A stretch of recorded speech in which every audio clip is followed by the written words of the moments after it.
Është mbajtur ditën e djeshme në Prishtinë seanca gjyqësore për vrasjen e Liridona Ademajt nga bashkëshorti i saj Naim Murseli, ku janë zbuluar të tjera prova që provojnë lidhjen e tij me ekzekutorin Granit Plava. Prokuroria çështjes Javorka Perlinçević ka zbardhur komunikimet që kanë pasur Naim Murseli dhe Granit Plava disa ditë radhazi para se të ndodhte vrasja makabre.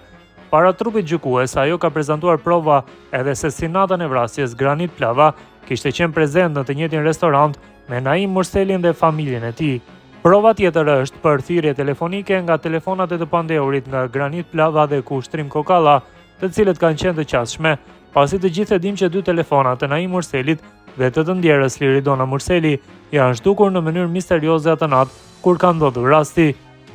Në WhatsApp janë gjetur kontaktet ndërmjet Granit Plavës dhe të pandehurit Naim Murseli dhe sipas provave të gjetura, ata kanë qenë duke komunikuar më 23 nëntor 2023 rreth orës 18:33 dhe kanë vazhduar me ditë të tëra deri më 24 nëntor 2023, 25, 26, 27 dhe në datën e ndodhjes së vrasjes më 29 nëntor 2023.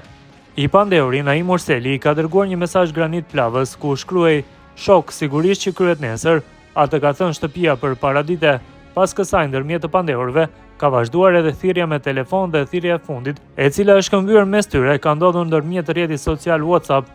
në 29 nëntor 2023, në orën 19:01, ku kanë biseduar 28 sekonda. Dhe duke shikuar video incizime të cilat janë marrë, kjo është koha kur të dy, Naimi nga njëra anë me familjen dhe Granit Plava nga ana tjetër, kanë qenë në restorantin Etno Kuqa në Graçanic, ka thënë prokuroria. Mëtej prokuroria e rastit ka theksuar se pas kësaj i pandehuri i dytë Granit Plava ka paguar llogarinë dhe ka dalë nga restoranti, ka hyrë në veturën e tij dhe e ka pritur Naimin me familjen dhe e ka filluar t'i përcjell ata. Nga incizimi mund të shihet ardhja e Naimit me familjen e tij, si dhe ardhja e Granit Plavës pak më pas, si dhe shkuarja e tyre nga ai restorant. Kamerat e këtij restoranti incizojnë si brendësinë dhe hapësirën e jashtme, ku shumë mirë shihet në cilën tavolinë ishin të ulur, dhe gjithashtu ato mund të incizojnë pamjen e hapësirave, parkingun e restorantit dhe shumë mirë shihet vetura të pandehurve të Naim Murselit dhe Granit Plavës, si dhe ajo kohë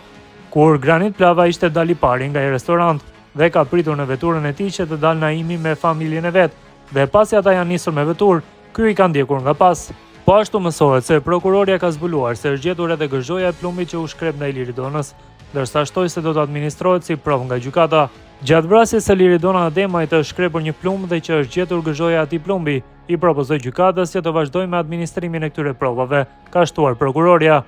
Prokuroria në rastin e vrasjes së Liridona Ademajt ka treguar edhe se sa kishte qenë vlera e borxheve që kishte Naim Murseli. 369.968 euro është borxhi dhe gjatë dëshmisë së vet të pandehurit, informatat të cilat i ka dhënë hetuesve policor në njësinë e paraburgimit, ka pasur borxhe edhe ndaj personave fizik në vlerë prej 106.000 euro, që do të thotë që vlera e përgjithshme e borxhit të pandehurve në mars të vitit 2024, kur është bërë analiza e gjendjes së tij financiare, ka qenë 475.968 euro, ka thënë ajo. Prokuroria gjatë administrimit të provave foli edhe për përgjigjen që kanë marrë nga shteti suedez lidhur me sigurimin jetësor të Liridonës, dhe mëtej, prova tjetër është përgjigja e organeve kompetente të mbretërisë së Suedisë, i cili na vërteton që nga ana e organeve të Suedisë është pranuar që Liridona Murseli ka pasur një sigurim jetësor me fillim të vlefshmërisë 25 qershor 2022 në vlerën prej 3 milion të kronave suedeze, rreth 272.000 euro,